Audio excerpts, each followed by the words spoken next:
What's up, guys? Welcome back to the channel. So today we're going to teach you that dyno numbers don't mean everything. So we got the black 69 Corvette on here. As you can see, it's got Hoosier slicks on it. The last video you guys watched, this thing just went 907, 148 on the Hoosiers, but wasn't able to hook up and go down the racetrack on the bias plies like we were with the 67. So what we did was swapped an engine. His last engine was hurt, what he's been racing on all year, and who knows how long it's been hurt. We got kind of lazy with our maintenance and checking the engines. So he went back to his old torque converter, which, you know us and torque converters, we struggled with it for a long time. Finally figured it out. My dad wanted to go back to his because he thought maybe our new converter that we run was holding him back. Then we learned it was the engine, and he's still stuck with his old converter. Now the thing won't hook up. So basically, we're going to dyno it right now with the old Yank converter that he used to run. It's going to make good power, and then we're going to play with little carburetor stuff, and then we're going to swap converters, and it's going to make less power, but it's going to go faster down the racetrack. And we might actually dyno the 67 just to compare the two. Right now they're both going 148 plus in the quarter mile, so they got to be making about the same horsepower on the engine dyno. Both engines are making really close to the same horsepower. So today's just a test, comparing the two cars, and then basically showing you how you can easily get trapped into following your dyno numbers with an automatic car and go totally backwards with your converter selection. So yeah, we're gonna strap this thing to the dyno and start making some pulls. All right, this thing is bolted to the dyno, and before we actually make some pulls, let me show you exactly what I'm talking about. So right here is the 67 L88. This one right here is my dad's, which we have on the dyno right now. His pull is end of last year. Right off the track from Cecil, went 924 at 148. My pull was at the end of the year. Right off the track of Cecil County, 910 at 148. I have our new converter that we run. He has the converter that's currently in the car. Both of our cars went 148 mile an hour. His car made 768 horsepower at 8 grand, 79.32. Mine made 701. And right there is how we screwed up paying attention to the dyno and converters and all that sort of stuff. And I know there's other people out there that go to the dyno, and if they don't make the maximum horsepower, they don't even go to the racetrack.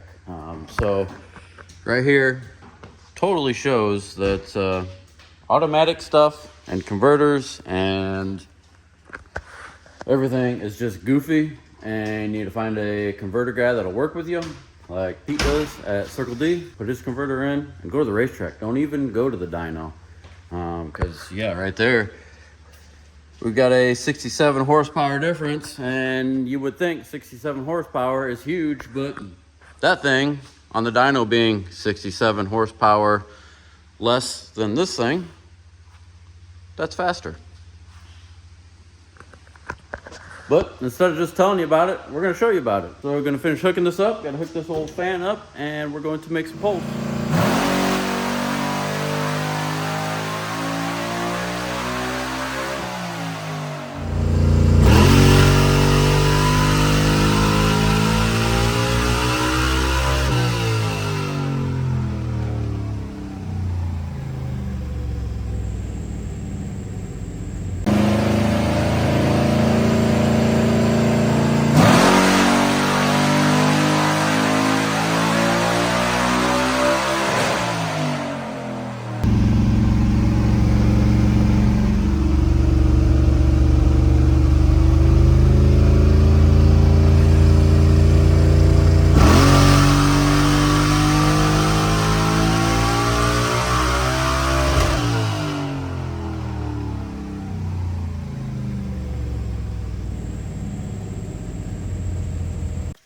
right, we just made 2 back-to-back pulls. We made 740 something, and then 752. It always picks up on the second pull once the rear end and everything gets warm. But air fuel's a touch lean, probably. We're at 13.2, 13.4, and then it dips down to like a 12.8, right? Well, that's when it hit the limiter. So this is Yank Converter and Pro Systems 4-barrel carburetor. We're gonna test the twin blade here in a second. But yeah, that gives us a baseline. 752 is what it just went 907 with a couple days ago. All right, so here's the carburetor we pulled off. As you can see, 4-barrel. Pro Systems built that carb. And this is an old carb my dad used to run, which is a twin blade. Throttle had been hanging on that probably like 3 or 4 years ago. So I took it off and started just running a regular 4-barrel. But this engine was dynoed with that carburetor on the engine dyno at BES. So it's gonna be way fat. We should probably take like 6 jets out of it, but we're just gonna throw it on, see what we got. All right, twin blade carburetor. We'll see if it can make any more than 752. It's probably stupid fat right now, but we're gonna find out. Maybe.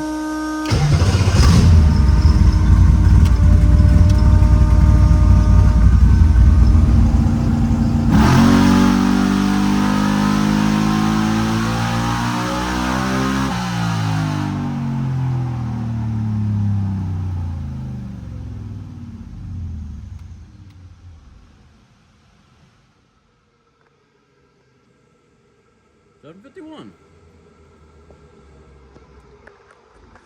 I'd say it doesn't matter. This was a little fat, 12.1. It's not gonna pick up, but maybe 4 or 5 horsepower. So yeah, I'd say carburetor doesn't matter. 12 seconds later. All right, converter swapped and back on the dyno. Anybody need a nice 63 convertible, original paint? Let us know.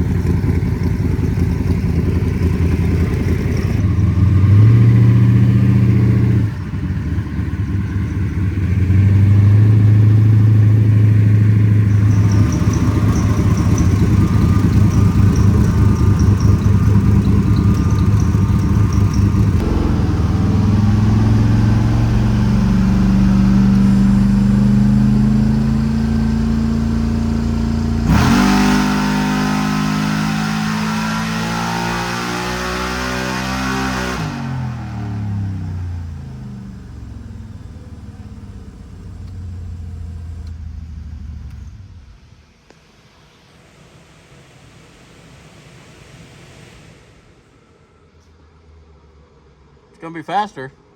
Be faster? Yeah. So I didn't even dyno mine when I put this converter in. Huh.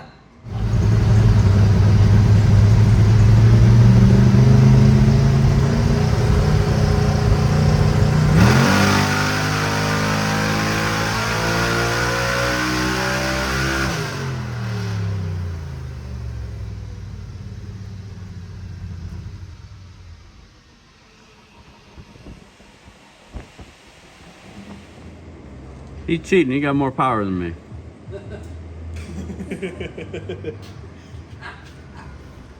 Let me show you a few things we've been working on the last couple days. We jetted it at the track, and the video you guys saw when we were at 41, I put 6 size bigger jets in it, and it still was 13.5 air-fuel ratio. So that told me I had a problem.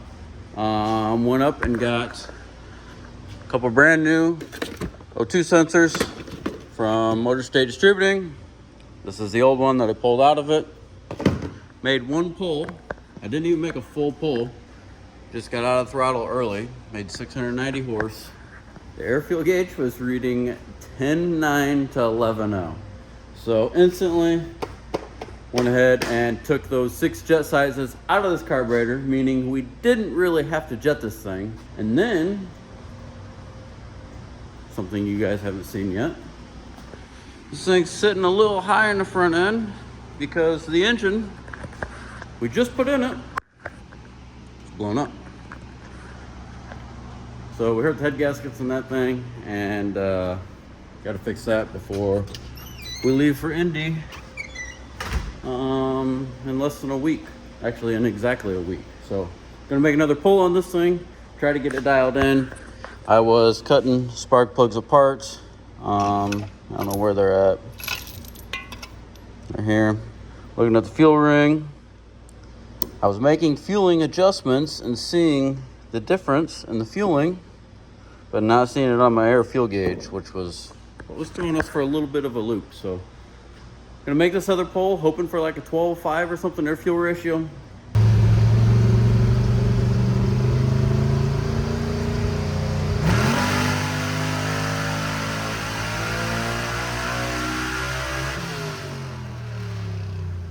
Forgot to turn on my vacuum pump, but this thing does not make any horsepower. Hopefully it's not hurt and it runs at the racetrack like it always does. Got all the plugs out of it. They all look pretty decent. I didn't put fresh plugs in this thing for this pull. I just looked at, like this number 1 is pretty fat, but I just looked at the air fuel gauge. I took the 6 jets out of it that we put in. Ended up didn't make any difference in horsepower. I actually made less horsepower, but I also forgot to turn my vacuum pump on. I'm not gonna worry too much about the horsepower just because this thing's never dynoed good. But now I'm gonna make sure she's good to go. So I got the fan off of this thing and gonna use this breaker bar to spin the thing over. It's so much easier on it than trying to bump the starter to get the piston up the top dead center. Got the balancer marked, so I'm gonna rotate this over, check the leak down in all the cylinders, make sure she's good to go, and then I'll throw these plugs back in it, but then put a fresh set in when we get to the racetrack next week. All right, so I showed you guys this before, but I'll explain it again. We're pumping 100 pounds into the cylinder, and that's the percentage of air that it's leaking out. So that is 2.4, we'll call that 5%. That's cylinder 1. Basically, it's gonna leak out something past the rings. If you got an issue, it's gonna be leaking like 20% and above. It's warm now, so it should be tighter than if we were to do it cold. But yeah, that leaking 5% is nothing to worry about. So you can, if it's got a valve not seating right, you'll hear it in the exhaust or in the intake, depending on which valve it is. Really tells you a lot, but right now, 5%, cylinder number 1, should be good to go. All right, so here we are halfway around. We're in cylinder number 6, 100% in there. It's leaking 10%. You can hear it bubbling. It's leaking into the oil pan. Listen for it. Oh shoot, I knocked the gauge down. I don't know if you'll be able to hear it.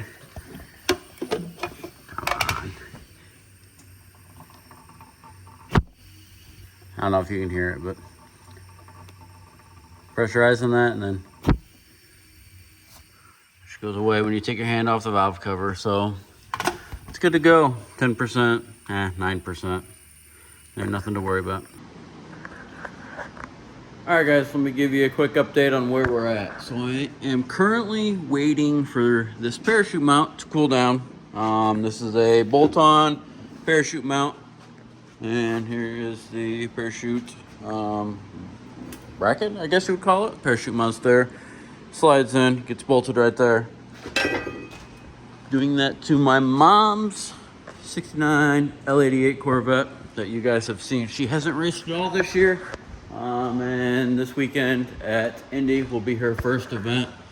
So it'll be nicely placed right in the middle there. Get bolted on to where the bumper brackets go.